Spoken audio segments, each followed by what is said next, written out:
joining us here today for our ITSA Journal Club, the first of the spring semester. And in our continuing effort to learn more about the publishing process, publishing and publications, we invited Dr. Heather Moorefield-Lang here with us today, who is an expert in this area and is quite conversant with the different journals that education professionals in which we all publish. And today, Heather's going to talk with us about some how to look for good places to publish, what sets journals apart from one another, and how can you look at ratings and interpret those, and other helpful kinds of information while we're looking at journals and as prospective places to publish. So I'm going to turn it over to you. All right. Thank you for joining us. Well, thank you so much for having me and having me come over today. I'm going to talk to you about a couple of different tools today that we have here at the library. Some of them, well, all of them are free to you and now because you are students here at Virginia Tech. And another one is, I'm going to actually probably have to email this one to you after the meeting because it is not free, but you can pay to have it for citation rankings and things like that. So there's the things that you can do when you're looking to publish, and then there's the thing that you can do after you're published and you're looking for your citations. So there's kind of both sides of things. There's, I'm looking to publish, where do I publish, what do I do, where do I go, what publications am I interested in publishing in? And then after you're getting published and you're a professor and you are going up for tenure or you're going up for your annual reviews or you're looking to see who's cited my materials, there's the options outside of those areas where you can see who has cited my materials, what has been most cited outside of everything that I have written. You've kind of got both sides of the story. I am approached about monthly about both topics. From students and professors, where do I publish? And from professors, particularly in faculty, who has cited my material? Where do I go to find out that information?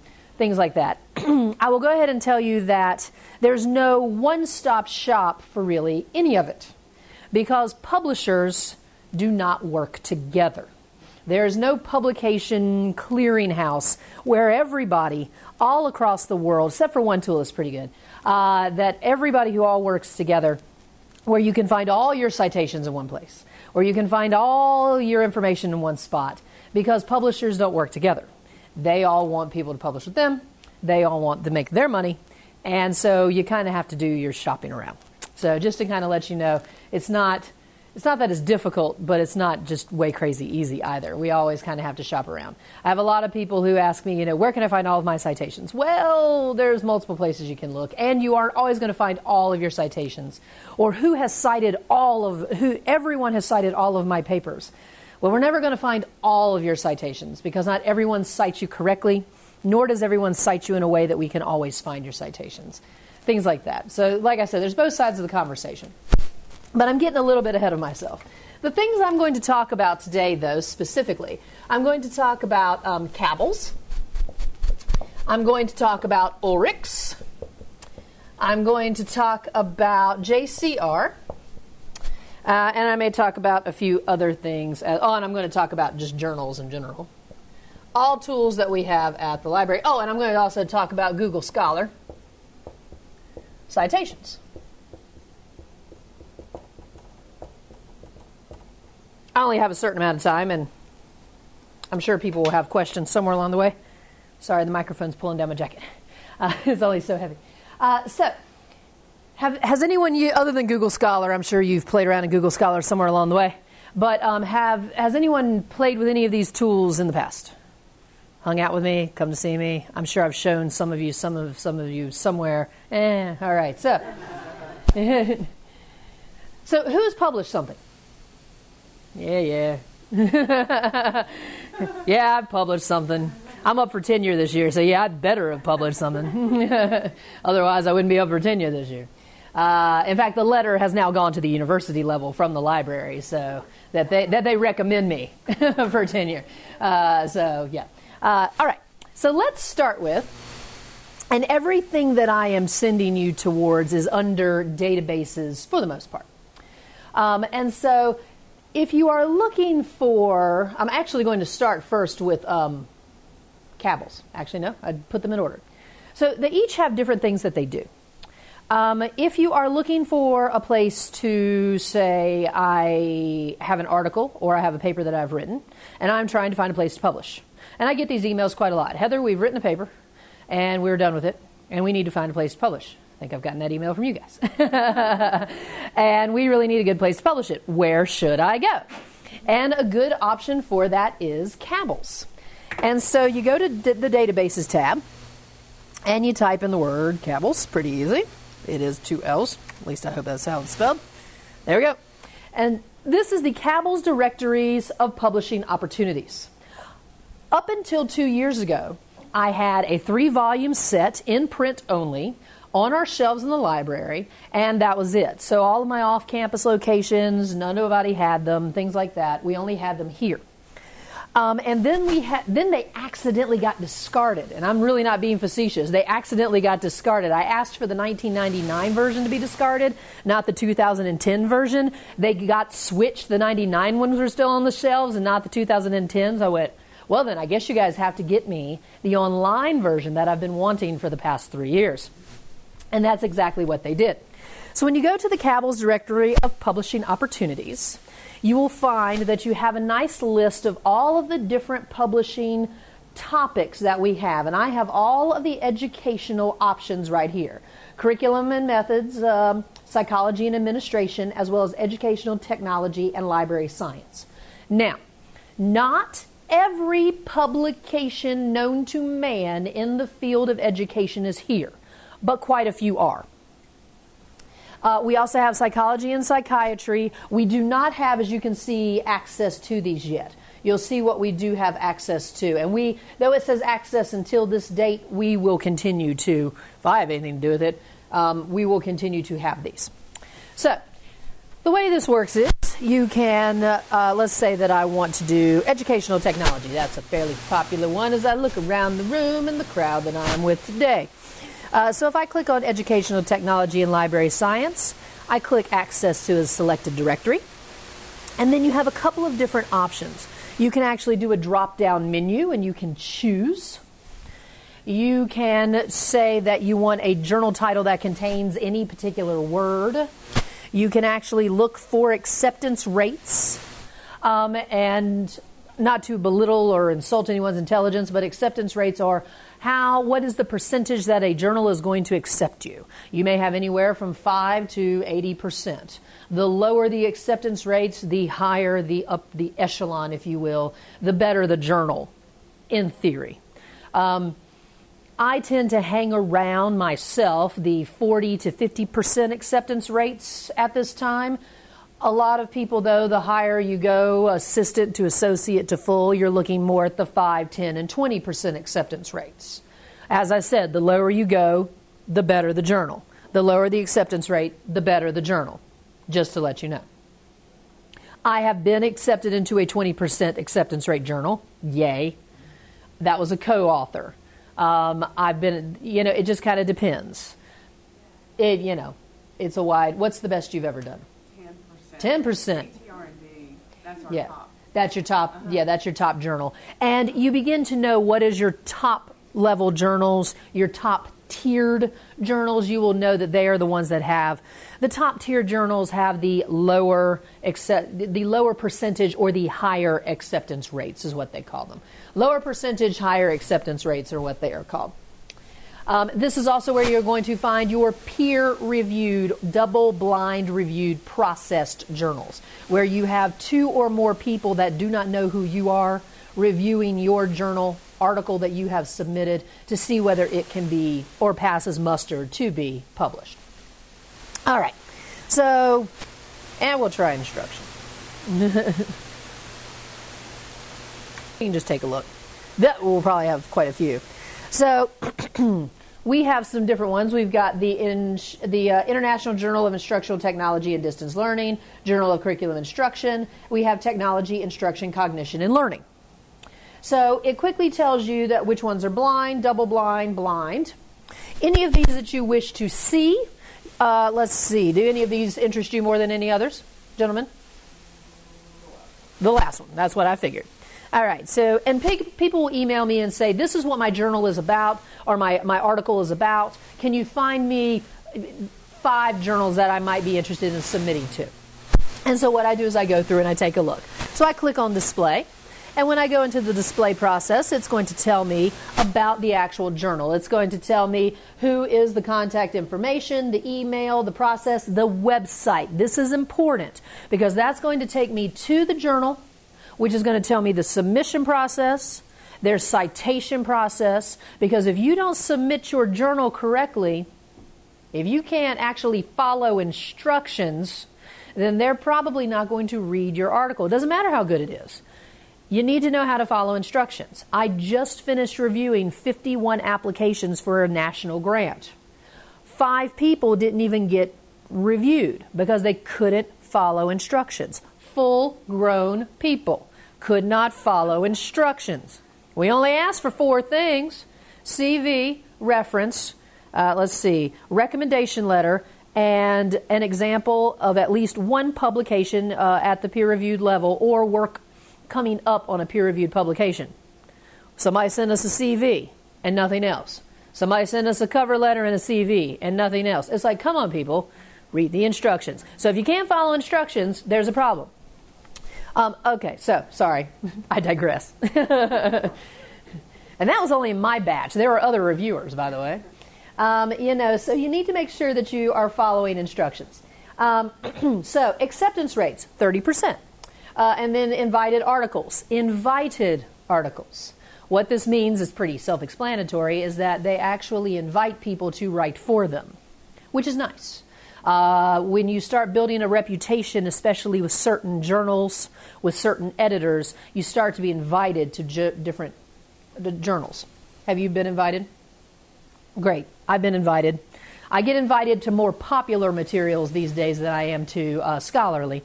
But, I've got a couple of editors that I've written enough for, and they are like, hey, we need somebody to write this. Will you write this for us? But I've got one scholarly and one popular that I've built up that reputation to. So the more you write, the more people see your stuff, and the more they see your stuff, the more you write. That's kind of how it goes. And then as you continue on, you start getting invited. So you'll notice that 21 to 30% gets invited as well. They have a blind review, 3 reviewers, all that good stuff. Let's see, this will scroll up. Nope, okay. And then you can see a little bit more. Manuscript length, what type of electronics, and then you can see the topics. And this is pretty important.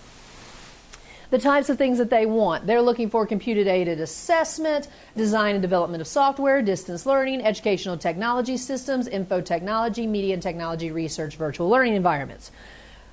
Your particular area, do they fall into that? Yeah, you can get a little squishy with some of that stuff. And they, on purpose, keep a lot of their descriptions open for a lot of these so that you have the option of not getting shut out. Quite a few journals do. And then sometimes they will even have further aim and scope below on the second page. So you can see even more about that this is an international interdisciplinary journal on structural learning, promoting and interdisciplinary advances and so on. Theory, software technologies, new opportunities in technology advancement, so on and so forth. So that's the idea of how you can go through, find out about specific journals, their acceptance rates, where they go with that particular area, finding out that type of information. This is also really handy when you're sending out information for resumes, curriculum vitae, putting in your information for your tenure process, because they do want to know what acceptance rates are of journals that you have submitted. And this is a really handy tool to go into to find out that type of information, just to let you know. All right, so that's how we use Cabell's. Sadly, it does not have every single journal, and if you can't find it in information technology, try it in some of the others. If you're still having trouble finding things, email your local librarian. She can probably help you stalk out or find. The other thing you can do is contact the journal themselves and find out what are your acceptance rates. All journals are online somewhere. You can find out their submission process. Typically, they'll let you know if they're double blind or anything like that. Sometimes, though, they don't always have, such as like their JCR impact factor or their acceptance rates, things like that. So sometimes you have to hunt that up. what I've taken to doing is just kind of hunting around. Typically, you'll find someone else's CV online. You'll find out the acceptance rate someplace else. You can kind of, like I said, stalk around a little bit, things like that. I do a lot of stalking online. I have to do that quite a bit. That's what they make Google for. So, pretty easy. If you put it out there, it's pretty easy to find. All right, so any questions about Cabbles? Pretty easy to use. We've only had the tool for 2 years. Not everybody knows that we have it. I've been trying to spread the word to let people know that we have it. You know, I mean, it's not the quickest tool that you go to say, oh, hey, this is here. But it is a very useful tool, and now that it's online, very handy and very expensive. So it's the kind of thing that if you bought your own copy of it to get into it, or well, they don't even have the print copies anymore. It's a pricey little thing to have the subscription to. So I highly recommend it. Especially as long as you're here. Get the information, or, you know, call up your friend in the library and even after you're gone and find out as much information as you can. So any questions about this guy? All right. So let me take you to one of the others. There we go. All right. So the next one is Ulrichs. Anyone tried Ulrichs before? All right. Ulrichs, on the other hand, is a periodical directory. Ulrichs is a periodical directory that will actually give you information about every publication in the world known to man, popular, scholarly, peer-reviewed, doesn't matter, whether it's in English, other languages, or otherwise. And it actually has an advanced search function that will actually let you look up any publication in any language in any country. So if you need to find out publications published in China that are published in English that are electronic only, you can find that. Yes, I've had to do that search before. There was like 2, but yeah, they were there. And you can do that. You can hunt them up however you want. If you need, you know, Arabic that comes out and, you know, they've got it all. So whatever you need, we got it. And so Ulrichs is very easy. You've got your search right here, so you can put in any journal that you need. We've got the advanced search over here. When you do the advanced search, you get all types of options. And then you can click on more limiters, and as you can see, you've got even more options. So you can limit this thing down as much as you want. And then I'll just raise that back up. So if you're looking for like a journal title or a journal search or anything like that. Now, what was your search again? This time it was instructional materials. Now, this time I should probably be able to find at least something. Okay, instructional materials.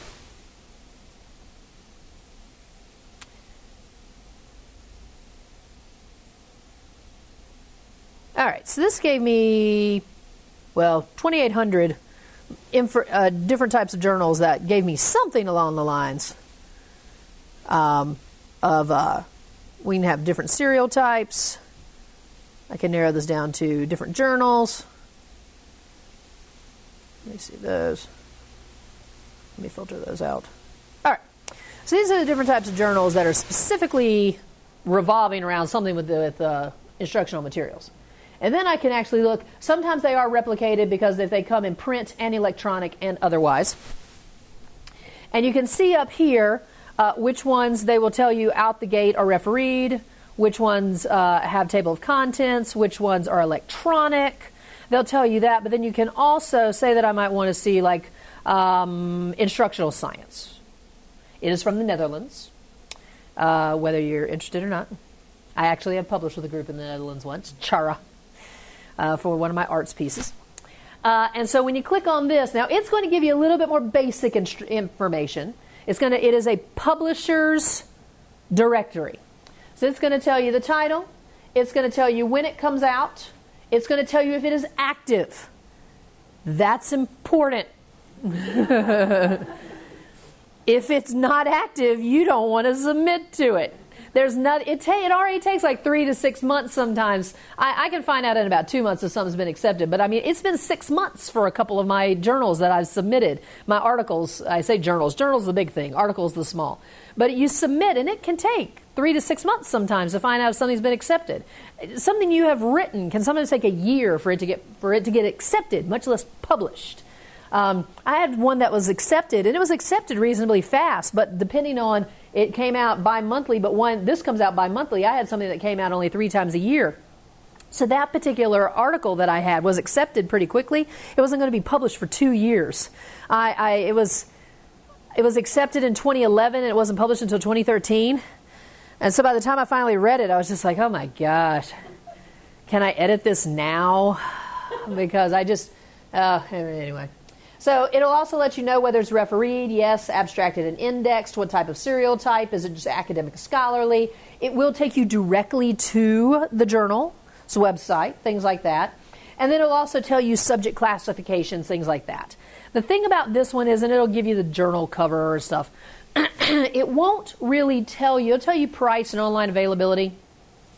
Sometimes with demographics you can find out a few things, but it tells you the audience, reviews, availability, but it doesn't really tell you things such as acceptance rates.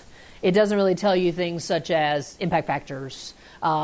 It tells you about the journal. So it gets the thing about Ulrich's is that it has every journal out there. From a newsletter, if it's been published and it's been processed, it is out there. I don't care if it's a newsletter that comes out once a month by one state or a city, it's in there. And it does newspapers, it does popular, scholarly, it does a little bit of everything. But it's there. So if you're looking for it, if you're trying to find something in the Netherlands, if you're trying to find something in Ukraine, you'll find it. And it's got it. And so that is the nice thing about Ulrich's. Everybody's got a little something else that they bring to the party. So that's one of the nice things about that particular search tool. I do like it because you can search for kind of everything. And then once you have found some information that you like about a journal, I'm jumping ahead just a tiny bit, if you're over here under Library Quick Links, if there's a journal that you really like, say for instance you were really interested in, what's your top tier journal? Educational technology. That'll give me enough. So say that there's a journal you really like or are very interested in. Before you try to publish with them, you need to see kind of what their direction is. You need to see what they're all about. Well, then you can go to our library webpage, you can type in the name of the journal, and then you can sit and spend all Saturday just going issue by issue, volume by volume. This particular journal we have until back to 1989. And so we can actually peruse this. And if I go here on Springer Online Journals to the present, the dates are important. You want to see what's what. And I can actually look at all the different issues. I can look at all the different volumes. I can read this and look at all the different things that they have written about here in this particular journal and see what they're all about and what they have focused in. So before we try to write for it, it's good to see, one, do they have any references you can use because they like you to cite their materials, and two, what is their focus in that particular publication. So that's really nice. And I know folks have gone to the journal tab, but you can kind of see how they all kind of tie together. So that's Ulrich's and journal. Any questions about either of those? Excuse me. Anybody have anything they're about to try to start publishing or try to get out there? Got vast dreams. Are you? Do you mind if I? Yes, we have one, and I pretty much settled on a journal, but yeah, what happened? Sure. Right? Anyway, we're working on a piece based on some research that we did in the area of partnerships for distance education. Okay. So institutional partnership, I should say. But it's distance ed? Uh-huh. Distance ed is the direction I'd go. Okay. Is that what you're... Yeah, I was thinking the International Review, IRROVL. Mm-hmm. International Review Research and Online Business Learning. That's what Right. I was thinking, but it's kind of neat. Let's see what we got in distance education. All right, so we got the American Journal of Distance Education, International Journal for Distance Education Technologies. That's the one you just said, right? No. The one I said is an online journal. It's Oh, okay. IRROVL, International Review of Research and Online Business Learning. Internet. Can't spell. International Review. Still can't spell. Of online. That next one. iRoddle.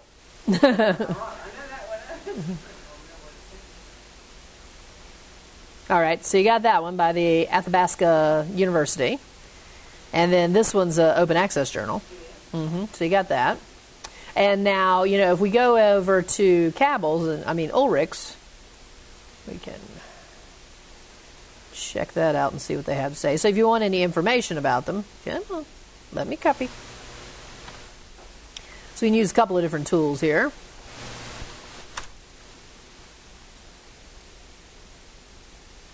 So that's out of Canada.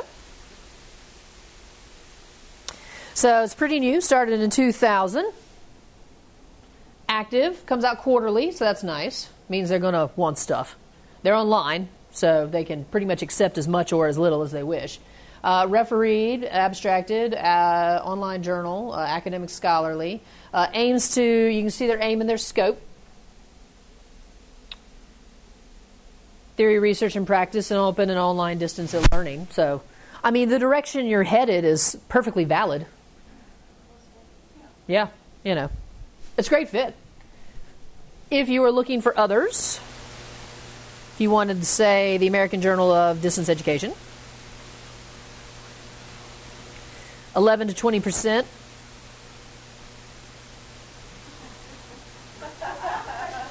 Sure. Yes, ma'am.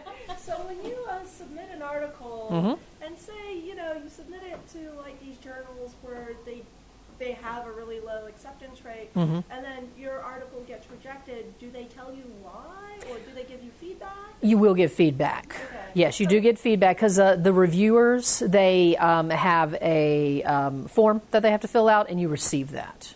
And you have 3 different options. You get accepted without revisions, you get accepted with revisions, and you get rejected. And regardless, you get feedback on all. Okay. So, the first 2 are great because you can get accepted with revisions. Now, sometimes I've been accepted with revisions, and the revisions were either so severe or so convoluted that I actually decided to take mine elsewhere. I actually had an article that I have now taken to a different area, and it's actually kind of distance learning, but it's more distance education in libraries is what I'm publishing with. And the first place I was going to publish it, it was accepted with revisions. That was fine. I don't have any problem doing revisions. It's not like my work is perfect. But, it was a situation where what they wanted with the study, I had not this was the outcomes of the research. And, you can ask for it, but if that's what I had not done in the research and where they wanted it to go, specifically this was webinars and online learning in libraries, they wanted more materials on Web 3.0 with handheld technologies, devices, and online learning.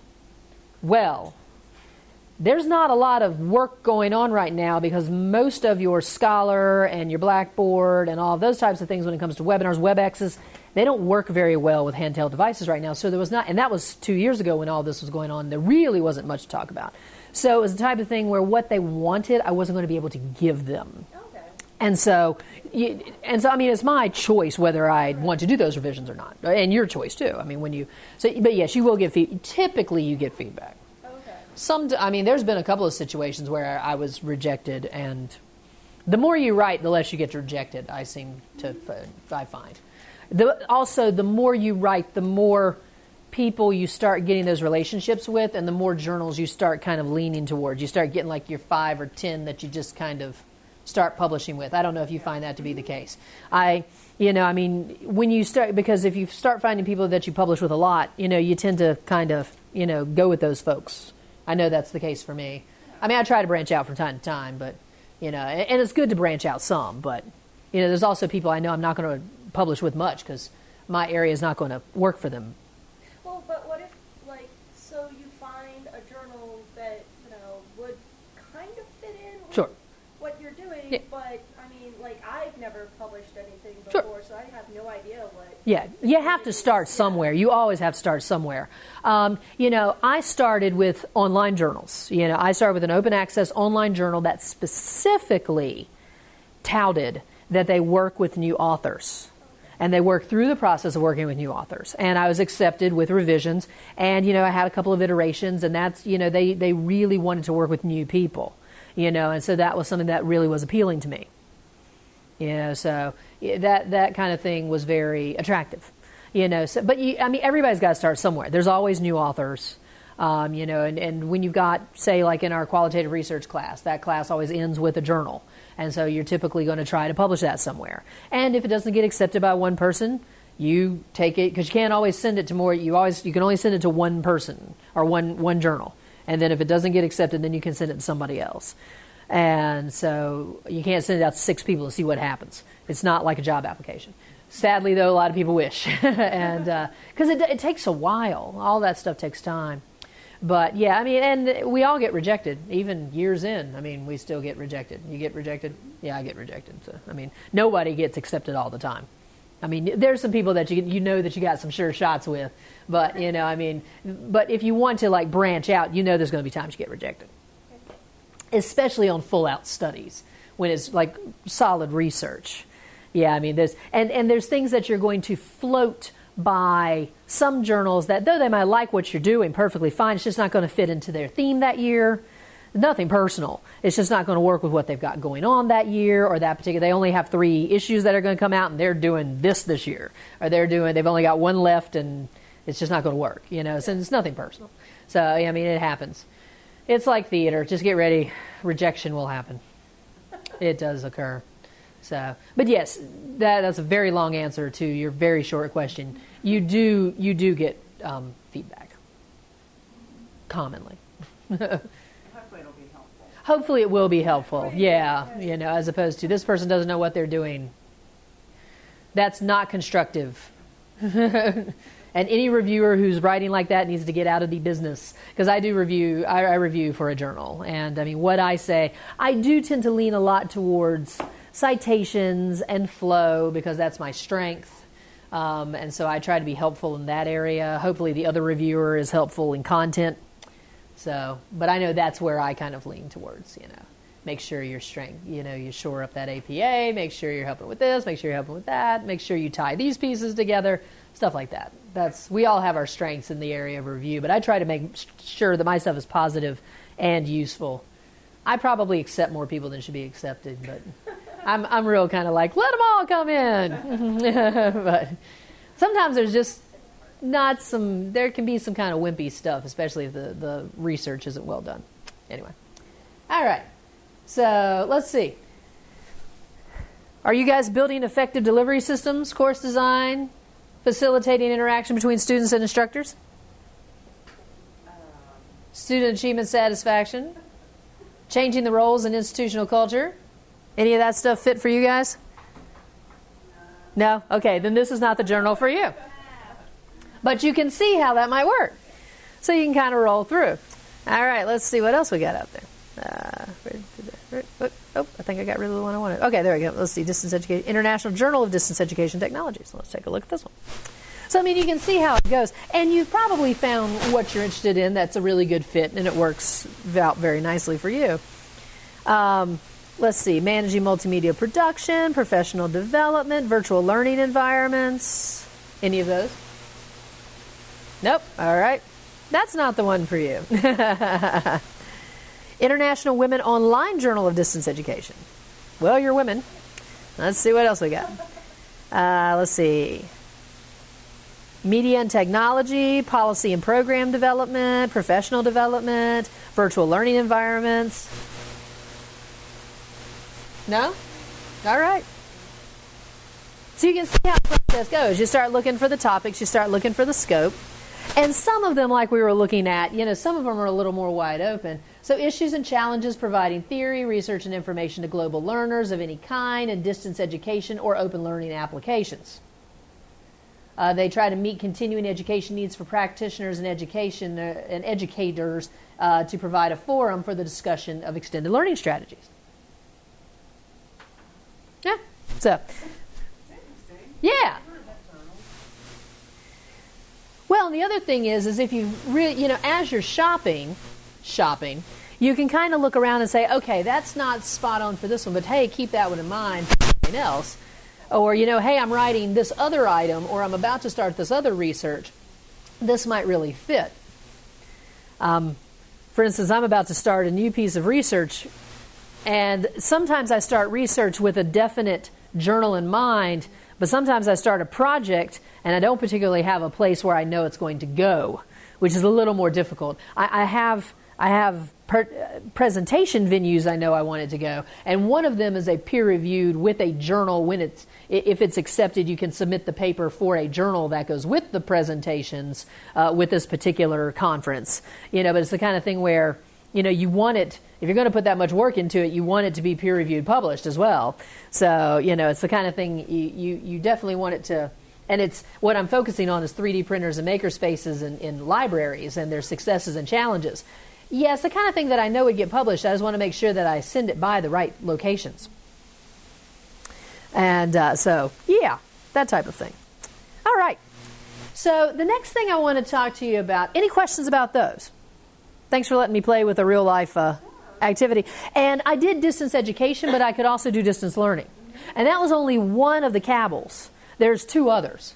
So I would also check out some of those as well. What's the difference between Well, one of them is curriculum and instruction, so it's going to focus more in that area. One's educational technology, and so I was in educational technology. And then one of them is educational leadership. So that one does tend to lean more towards administrators, principals, superintendency, things like that. But you can always stick the terms in and see what comes out. And sometimes there is some crossover. But not all technology hangs out only in the ed technology one, which used to be its own book. And so that's how they're broken down. It's the way they had them in the print series. I've actually found quite a bit of technology with the curriculum one as well, because it looks more at the technology vein in a curriculum standpoint. Things to think about. So, thinking about JCR and journal impact factors. I actually got a couple of little videos. This one's real short, finding journal impact factors. I can talk about journal impact factors, but it's been a whole lot better to have actually someone who's put together quick little videos to tell you about.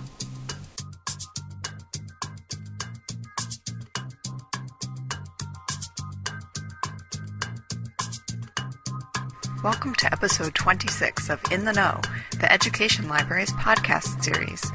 My name is Virginia, and I will be your host for Finding a Journal's Impact Factor. This podcast will show you how to locate impact factors for individual journal titles. Impact factors can give you an idea of the current importance of a journal within its subject area.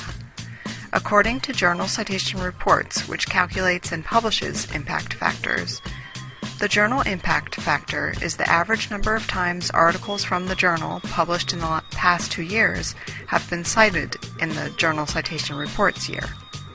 The impact factor is calculated by dividing the number of citations in the JCR year by the total number of articles published in the 2 previous years. An impact factor of 1.0 means that, on average, the articles published 1 or 2 years ago have been cited 1 time. Not all journals will have been evaluated in this way and given an impact factor. To see if an impact factor has been calculated for a particular journal, go to any of the IUB Library's pages. I'll start from the Education Library homepage. Type Journal Citation Reports into the search box at the top of the page, and click the search button. Then click on the link for Journal Citation Reports Social Sciences Edition that appears. And actually, I'm going to stop there because that's their website, and we got ours. And then I've got one other. This one's just cutesy.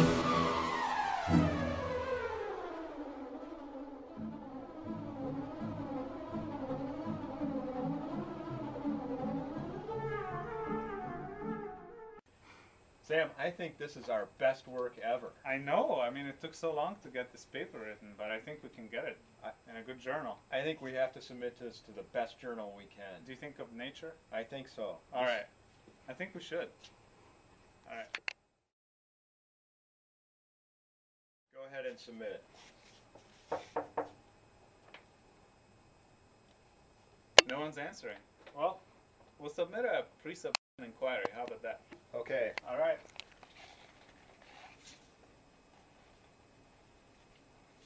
Oh. Rejected already. I don't know. They don't know what they're doing.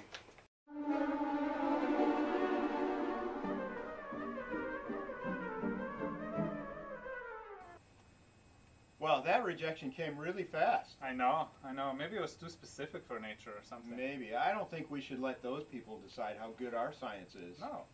So Where do you think we should go? Let's go somewhere else, some good journal. I'm down. I think it's a good paper. All right.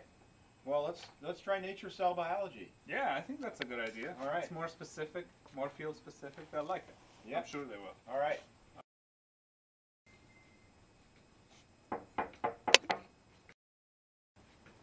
Hi. I was wondering. Wow. That was rude, man. That was These rude. editors don't know how important this work is.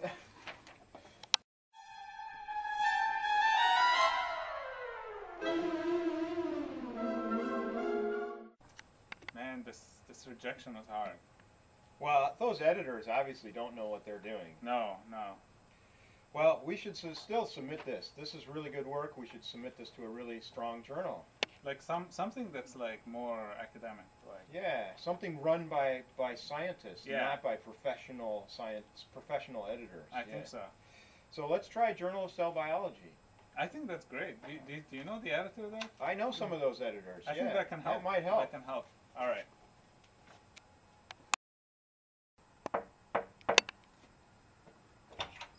Hi. I'm wondering if I can submit this really awesome paper to JCB. Well, congratulations. We will subject your paper to peer review. Come on in and have a seat.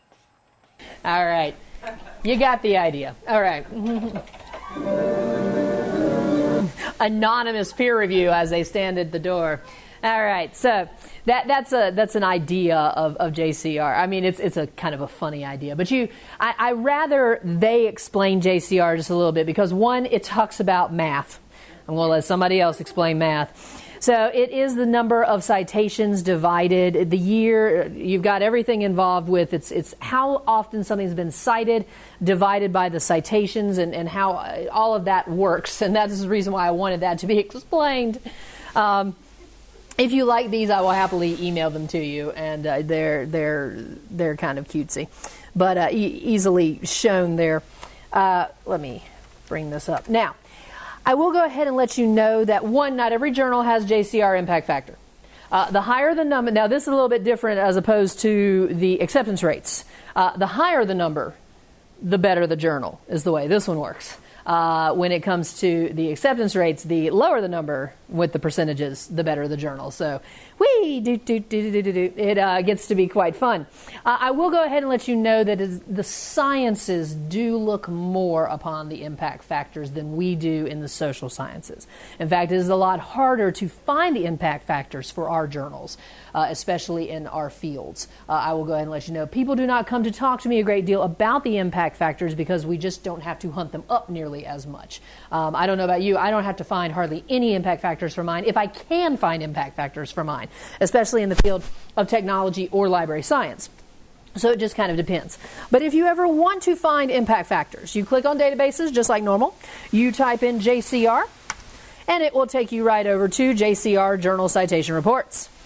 And when you are there, you have the option to do the Science Edition or the Social Sciences Edition. I should have left your journal up there so I could look. And then you can do a group of journals. You can search for a specific journal.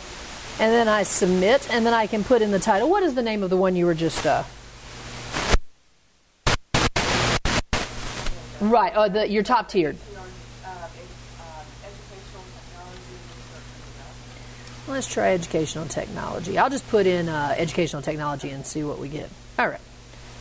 I didn't get anything. Oh, no. Let's see. Oh, let's try education. Let's just see what we get. Oh, full journal. Let's see. Abbreviated. Let me try that. I shouldn't have. Educational technology. Still nothing. Fine. Title word. Let's just see what we get with education.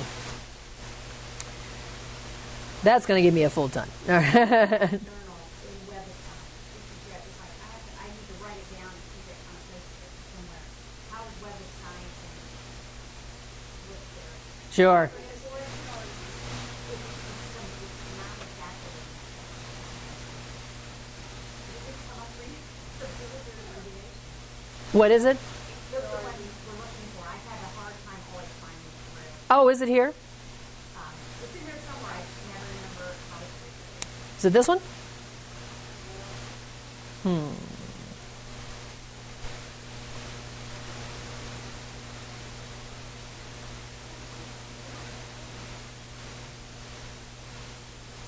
Well, it's good to know that it is in here. I don't think I actually found out the abbreviation for it by going on Google, finding someone else who has the side by side comparison. Oh, goodness. That's the abbreviation. Oh, geez. All right. Yeah. All right. Saturday's like that. Yeah. And that just makes it even more, yeah, that just makes it even more, difficult for us. But, I mean, if we, let's see, I could also do technology. That might help. Let me take this back real quick. Sorry.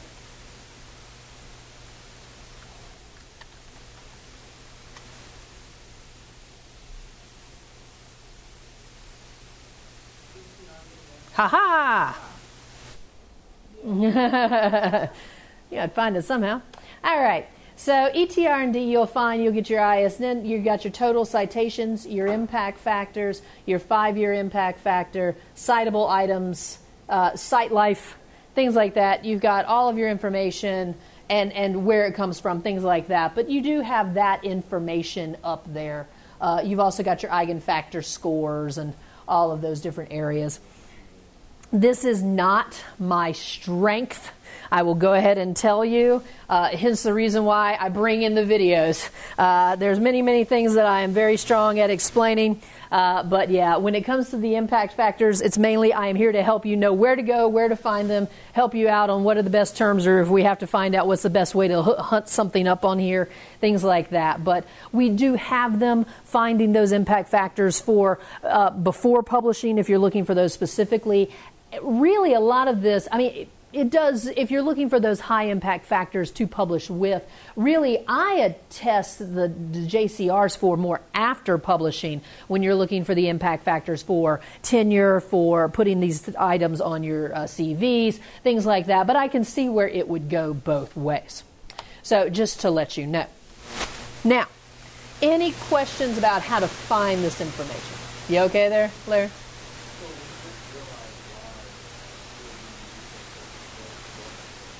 Uh-huh. The star? Oh.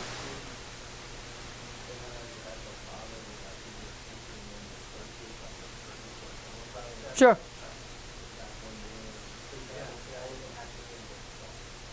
Oh. Gotcha. Gotcha. It'll take you right to it. Which is a common Boolean style search if you're not putting the full thing in.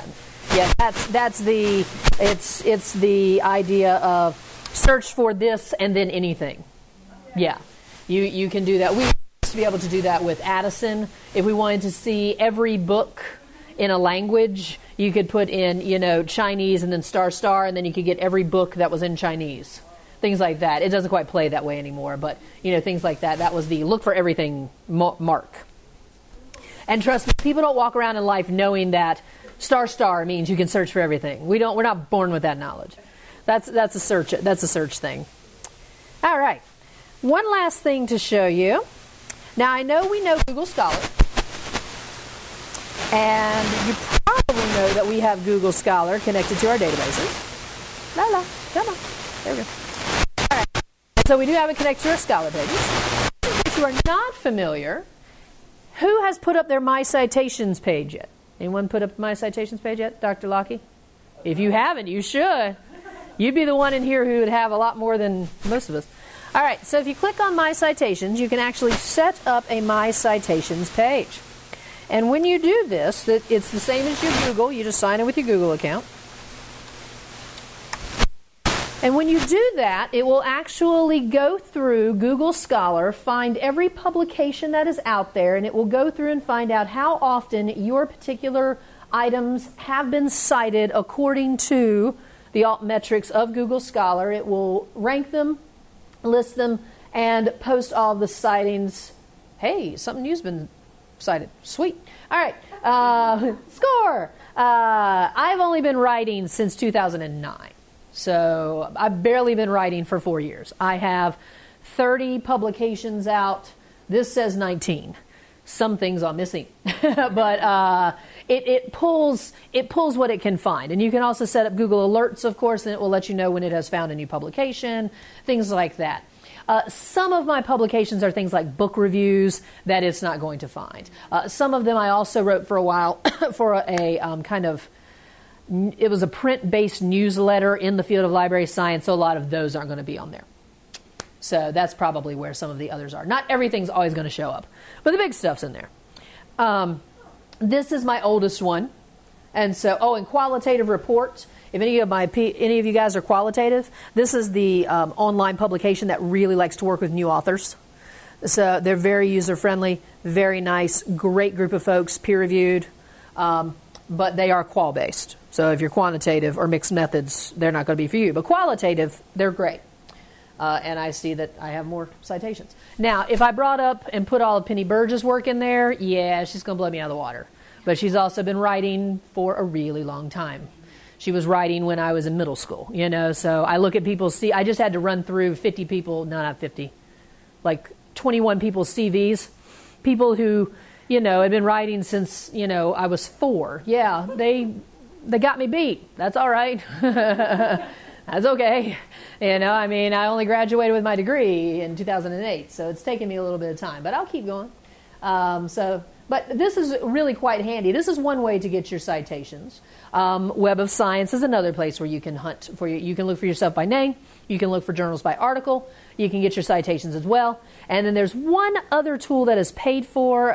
It's Citation Machine, Citation Monster. Anyway, that one I'm going to have to email you as well. I have it. Shannon Jarrett over in the Department of Human Development sent that one to me, and that is a paid-for service. We do not have that one here, but she was looking for a lot of her materials. I think she's going up for full, and she had found that and had found more citations. So, and that becomes really important the further you're going. So things like that. All right.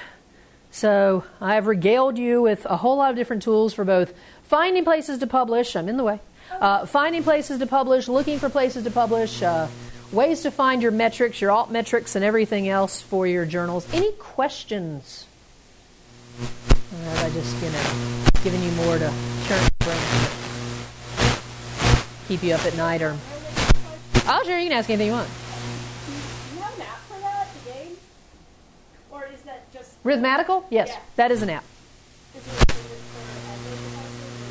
It is an iOS-based device, an iOS-based game. Sorry, yeah, we didn't have enough money to make a Droid-based. You just need Java. You don't even need it. We ran out of team money and time. Yeah, and Michael Evans is now going, and I'm on to other projects. It was a game that we created here with the Technology Arts and Sciences grant that we received a certain amount of money, and it was a year-long project. Yeah, that was great. We got that was the article for it. Got a grant out of it. And an app. Just realized I'm one of the few people who has an invention on my CV. Awesome. So I was like, yeah. Someone was just asking me the other day. They were like, "So you have an invention on your CV?" I was like, "Yeah, I only have one invention." He was like, "Yeah. That's more than about 99% of other CVs that I look at that has an actual invention. I need more inventions." Yeah, it's awesome. I normally need a team to help me with inventions, because while I helped design, test, implement, build the web page for, and get it into the classrooms, help the teachers with all that stuff and build all that stuff, I was not the programmer. I don't program. I know basic Java, basic HTML, and all that type of, I need to go back to school. so I can learn how to program so that while I'm going, I need something that does this, I can actually go make it. But to be a programmer, I need more math, and that's what really just makes me hurt.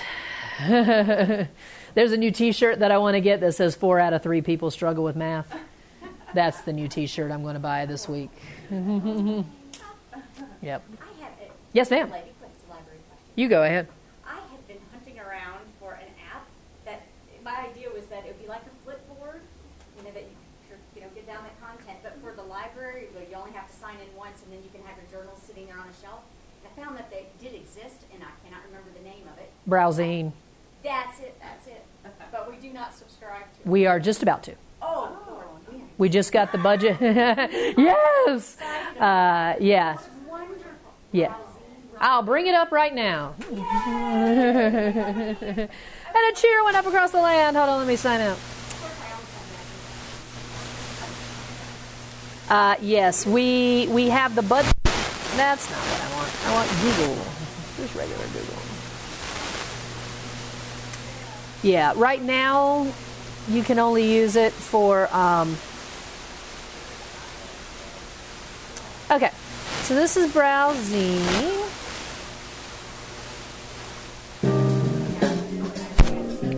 Third Iron is proud to present Browsine for iPad. Browsine is a service that delivers your journals to tablet devices in a way that will make accessing journals practical, fun, and intuitive. We developed Browsine by building a custom collection of your journals from top licensed publishers like Elsevier, Springer, Wiley, and Sage, and then combine those in a familiar bookshelf format. Once you find a journal of interest by browsing the subjects or using our searchable A to Z list, you can simply tap on it to open the most current table of contents. Let's take a look at an article. What's great here is that we are passing users right to the content, thereby providing a normalized and fast reading and browsing experience. Once the article is loaded, it operates like other PDFs you may have on your iPad, including the ability to pinch to zoom and swipe to scroll through the pages. Let's say Nutrition Journal is one of your favorite titles. You can simply tap Add to My Shelf to add it to my bookshelf. Now if we click on My Bookshelf, we can see that a bookshelf like in an office with your favorite titles is displayed. With Browsine, push notifications are sent to the user when new issues have come out since you last looked at the journals that are on this shelf, keeping you abreast of the latest developments in your field. Browsine is a revolutionary new way your patrons can browse, read, and monitor scholarly journals, all in a tablet format your users will love. To download Browsine yourself today and try out our free open access publishers library, simply search for Browsine in the App Store and download to your device. Free trials with your subscribed content are also available. To learn how Browsine integrates with bibliographic management tools, syncs with your holdings data, works with your authentication systems, and more, visit thirdiron.com or call us at 1-855-649-7607. All right. So that's how it works.